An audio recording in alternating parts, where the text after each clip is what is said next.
When Sarah Mitchell moved into the gated community of Pinecrest Estates, she thought she had found her dream home.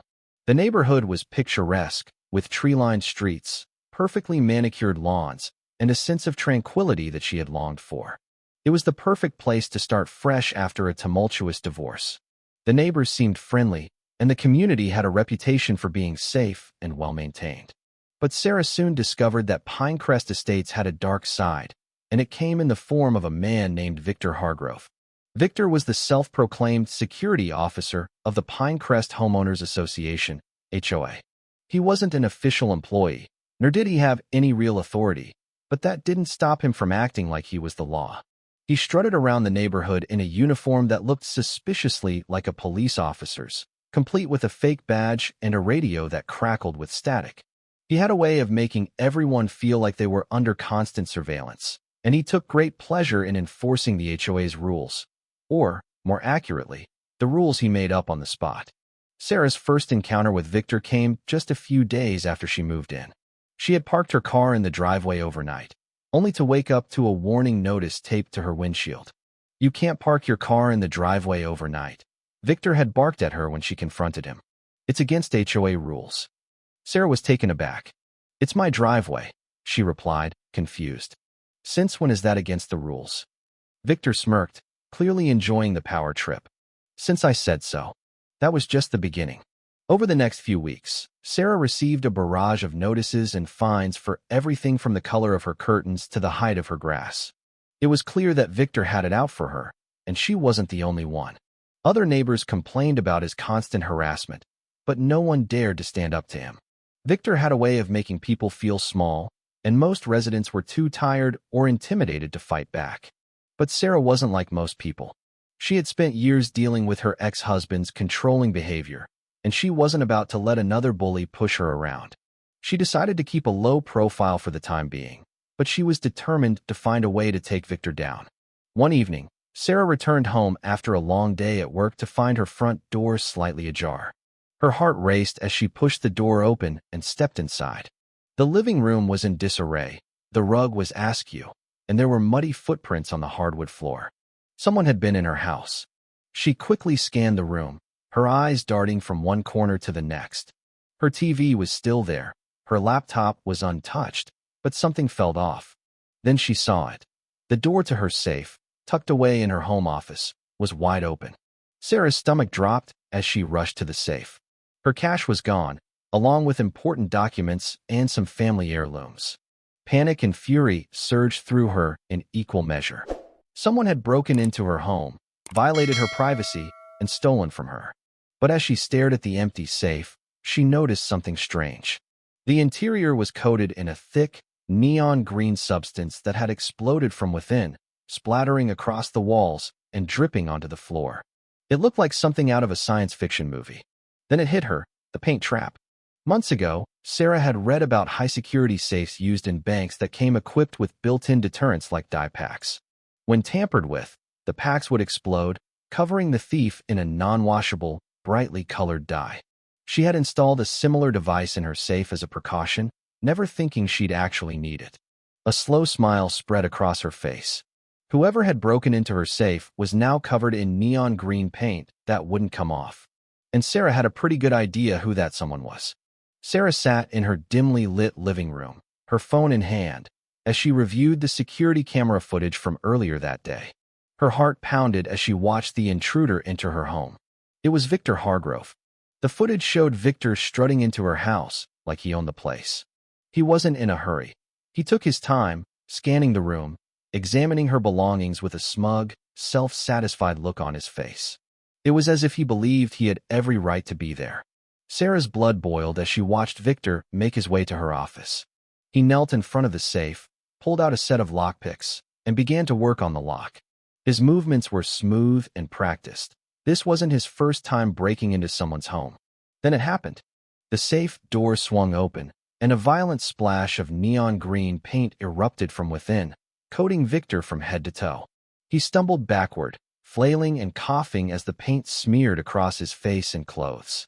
He tried to wipe it off, but the more he rubbed, the worse it got. Sarah couldn't help but laugh as she watched Victor panic. He rushed to the kitchen, scrubbing at his skin with soap and water, but the dye wouldn't budge. By the time he left her house, he looked like a walking glow stick. But Sarah wasn't done with him yet. She had the evidence she needed to take Victor down, and she was going to make sure he paid for what he had done. The next morning, Sarah stepped onto her porch with a cup of coffee in hand, waiting for Victor to emerge from his house. She didn't have to wait long. When he finally appeared, she nearly spit out her coffee. Victor was still covered in neon green paint. It had seeped into his skin overnight, staining him from head to toe. His face, neck, hands, even his hair had taken on a strange, greenish tint. He looked like a rejected comic book villain. But the best part was that Victor didn't seem to fully grasp just how ridiculous he looked. He stormed across the street, fists clenched, his eyes burning with fury. He came right up to Sarah, gesturing wildly to his green-stained face. "You saw this, right?" he barked. "Some psycho booby trapped us safe. Can you believe this?" Sarah fought to keep a straight face. "Oh, I believe it," she said casually, sipping her coffee. Victor narrowed his eyes. "What the hell does that mean?" Sarah sighed dramatically. "It means, Victor, do you even realize what you did?" Victor scoffed. "What I did? I'm the victim here." Sarah let out a sharp laugh. "A victim? You broke into my house, cracked my safe, and stole from me. You're not the victim here." Victor's jaw clenched, but he wasn't ready to back down. "You don't get to just set traps in your own house like a goddamn psycho. That's illegal." Sarah arched an eyebrow. "Illegal? You literally broke into my home." Victor faltered for a moment, but then he doubled down. "I was protecting the neighborhood. I had probable cause to believe you were violating HOA standards." Sarah blinked. "By keeping my own belongings in a locked safe?" Victor's nostrils flared. "People trust me to keep this community safe. I don't expect someone like you to understand that." Sarah's amusement evaporated. There it was, Victor's entire fake cop persona, his power trip, his false sense of superiority. He actually thought he was above everyone else. That was the moment Sarah decided to bury him. Sarah didn't waste any time. She uploaded the security footage to the neighborhood's online forum and sent it to the HOA board members. Within minutes, the video spread like wildfire. The neighborhood erupted in outrage. For years, they had put up with Victor's harassment, his fines, his made-up rules. They had suspected he was power-hungry, but no one realized just how far he was willing to go. Now they had proof. Messages flooded in. "Are you kidding me? This guy broke into a house. This is insane. How is he even allowed to run security? I knew he was a creep, but holy crap. We need to get rid of him now." By noon, an emergency HOA meeting had been called. Victor wasn't invited. The vote to remove him from the HOA board was unanimous. His so-called position of power was gone, his fake cop persona shattered. But Sarah wasn't done yet. She had one more card to play. That afternoon, Sarah walked into the local police station with her phone in hand. She didn't even have to explain much. She simply pulled up the footage and handed it over. The officers watched in stunned silence as the video played. When it ended, one of the officers let out a low whistle. "Well," he said, leaning back in his chair, "that's about as open and shut as it gets." Victor Hargrove was arrested that evening on charges of breaking and entering, trespassing, theft, and property damage. His desperate excuses, "I was just doing my job," didn't hold up. Not when there was concrete, undeniable evidence of him picking a lock on video. The HOA had already cut ties with him. The neighborhood had turned against him, and now he was facing actual jail time. Sarah didn't have to attend Victor's trial, but she went anyway. When she saw him sitting in the courtroom, still faintly stained green, his hands blotchy with remnants of the dye that refused to fade, she felt something deep inside her settle. Victor Hargrove, who had strutted around Pinecrest Estates like a king, was now just another criminal waiting for his sentence. He looked pathetic. The judge didn't take long to decide. The evidence was overwhelming. Victor was found guilty on all counts and sentenced to community service, a hefty fine, and a permanent ban from any future HOA positions. As Sarah stepped out of the courthouse, she let out a long breath, feeling lighter than she had in months. Victor was gone. The neighborhood was finally free of his tyranny, and best of all, every time someone Googled Victor Hargrove, they'd find a police report about a wannabe cop who got arrested after breaking into someone's house and turning himself green in the process. Justice had never looked so satisfying. With Victor gone, Pinecrest Estates began to heal. The neighborhood came together, forming a new HOA board that was transparent and fair. Sarah became an active member, using her experience to ensure that no one would ever abuse their power again. As for Victor, he faded into obscurity, a cautionary tale for anyone who thought they could get away with playing the role of a neighborhood tyrant. And every now and then, when Sarah passed by his old house, she couldn't help but smile, knowing that justice had been served. With Victor Hargrove's arrest and subsequent conviction, Pinecrest Estates began to breathe a collective sigh of relief. The neighborhood, once stifled by Victor's oppressive rule, slowly returned to its former tranquility. Sarah Mitchell, now a local hero, found herself at the center of the community's newfound sense of unity. She had not only stood up to Victor, but had also inspired others to reclaim their voices. The new HOA board, led by Sarah and a few other proactive residents, worked diligently to restore trust and transparency. Meetings were held regularly, and decisions were made democratically. The days of arbitrary fines and intimidation tactics were over. Pinecrest Estates was becoming the peaceful, welcoming community Sarah had envisioned when she first moved in. But as the weeks passed, Sarah couldn't shake the feeling that something was off. Victor's presence, or rather the absence of it, left an odd void. It wasn't that she missed him, far from it, but the sudden shift in power dynamics had created an undercurrent of tension. Some residents were still wary, as if waiting for the other shoe to drop. One evening, as Sarah was walking her dog, she noticed an unfamiliar car parked at the end of the street. It was a sleek black sedan with tinted windows, and it didn't belong to any of the neighbors she knew. She made a mental note of the license plate, but didn't think much of it, until she saw the same car again the next day, and the day after that. Curiosity turned to concern when she overheard a conversation between two neighbors at the community mailbox. "Did you see that car?" one of them whispered. "It's been here for days.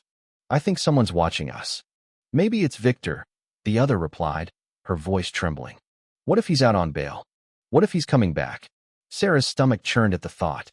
Victor's trial had been swift, and his sentence had been relatively light, community service and a fine, but he had been banned from any involvement with the HOA. Still, the idea of him lurking around the neighborhood sent a chill down her spine. Determined to get to the bottom of it, Sarah decided to investigate. She approached the car one evening, her heart pounding as she knocked on the driver's side window. The window rolled down, revealing a man in his late 30s with a sharp jawline and piercing blue eyes. "Can I help you?" he asked, his tone polite but guarded. "I'm Sarah Mitchell," she said, trying to sound confident. "I live in the neighborhood. I've noticed your car here for the past few days. Is there something I can assist you with?" The man hesitated, then smiled. "I'm Detective Mark Harris," he said, pulling out a badge. "I'm with the local police department. I've been keeping an eye on the neighborhood as part of an ongoing investigation." Sarah's eyes widened. "An investigation?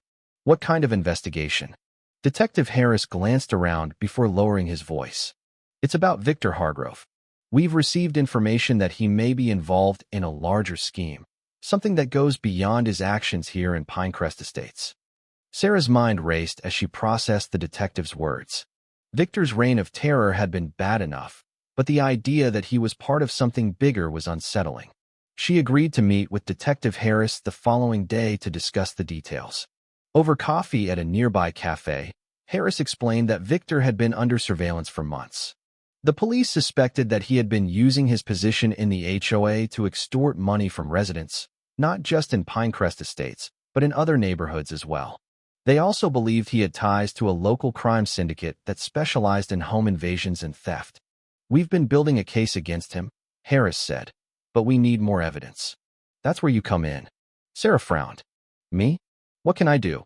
"You've already done more than you realize," Harris replied. "The footage you provided was a turning point in our investigation. But we need to know if Victor had any accomplices, people who might still be operating in the area." Sarah thought back to the night of the break-in. Victor had seemed so confident, so practiced. It was hard to believe he had acted alone. She agreed to help, but the thought of digging deeper into Victor's world made her uneasy. Over the next few weeks, Sarah worked closely with Detective Harris, providing information about Victor's behavior and interactions with other residents. She also kept an eye out for any suspicious activity in the neighborhood. It wasn't long before she noticed a pattern. Several homes had reported minor break-ins, but nothing had been stolen. It was as if someone was testing the waters. Then, one night, Sarah's own home was targeted again. She was woken by the sound of glass breaking. Her heart raced as she grabbed her phone and quietly dialed Detective Harris. She crept downstairs, her breath shallow, and saw a shadowy figure moving through her living room. This time, she was ready. "Freeze!" she shouted, flipping on the lights. The intruder, startled, turned to face her. It wasn't Victor, but a younger man with a similar build. He bolted for the door, but Sarah had already activated her security system, locking all the exits. Detective Harris arrived minutes later, and the intruder was taken into custody. Under questioning, he revealed that he was part of a small crew that had been working with Victor. Their goal was to gather information about the neighborhood's security systems and identify potential targets for future thefts. With the new information, Detective Harris was able to track down the rest of Victor's crew. The police conducted a series of raids, arresting several individuals and recovering stolen property from homes across the city. Victor, still serving his community service, was brought in for further questioning. Sarah, meanwhile, couldn't shake the feeling that Victor wasn't done yet. She knew he was a master manipulator, and she wouldn't put it past him to try something desperate. Her fears were confirmed when she received a threatening letter in the mail. It was unsigned, but the message was clear. "You think you've won, but this isn't over." Sarah immediately contacted Detective Harris, who assured her that Victor was being closely monitored. But Sarah knew better than to rely solely on the police. She decided to take matters into her own hands. One evening, as Sarah was returning home from a neighborhood meeting, she noticed a figure lurking near her house. Her instincts kicked in, and she quietly approached, her phone ready to call for help. It was Victor. He looked different, haggard, unkempt, and desperate, but his eyes still burned with the same intensity that had once intimidated the entire neighborhood. "You think you're so clever," he sneered as Sarah stepped into the light. "But you don't know who you're dealing with." Sarah stood her ground, her voice steady. "It's over, Victor. You've lost. The neighborhood is free of you, and the police have your crew. There's nothing left for you here." Victor's face twisted in rage. "You ruined everything. I had power, respect, and you took it all away." Before he could make a move, Detective Harris and several officers emerged from the shadows, guns drawn. Victor was arrested on the spot, this time facing much more serious charges. With Victor finally behind bars, Pinecrest Estates could truly begin to heal. Sarah's bravery had not only brought down a neighborhood tyrant, but had also exposed a larger criminal operation. She became a symbol of resilience and justice, inspiring others to stand up against corruption and abuse of power. The neighborhood came together to celebrate their victory, hosting a block party that felt like a rebirth. Sarah stood at the center of it all, surrounded by friends and neighbors who had once been too afraid to speak out. As the sun set over Pinecrest Estates, Sarah felt a sense of peace she hadn't known in years. The storm had passed, and a new chapter was beginning, one where the community could thrive without fear. But as she looked out at the smiling faces around her, she couldn't help but wonder what challenges lay ahead. For now, though, she was content knowing that she had made a difference. And that was enough. Months later, Sarah received a letter from Detective Harris. Victor had been sentenced to several years in prison, and his crew had been dismantled. The neighborhood was safer than ever, and the new HOA board was thriving. Sarah, now a respected leader in the community, continued to advocate for transparency and fairness. She knew that the fight for justice was never truly over, but she was ready to face whatever came next. As she walked through the quiet streets of Pinecrest Estates, she felt a deep sense of pride. She had stood up to a bully, taken down a criminal, and helped her community find its voice. And in doing so, she had found her own. Thank you for taking the time to listen to today's story on Store of Good Stories. If this story touched your heart or made you think, don't forget to hit like and share the video to spread this positive message to more people. And if this is your first time here, make sure to subscribe and turn on the notification bell so you won't miss any of the meaningful stories we share every week. Your support is the biggest motivation for Store of Good Stories to keep bringing heartfelt and valuable stories to you. See you in the next video.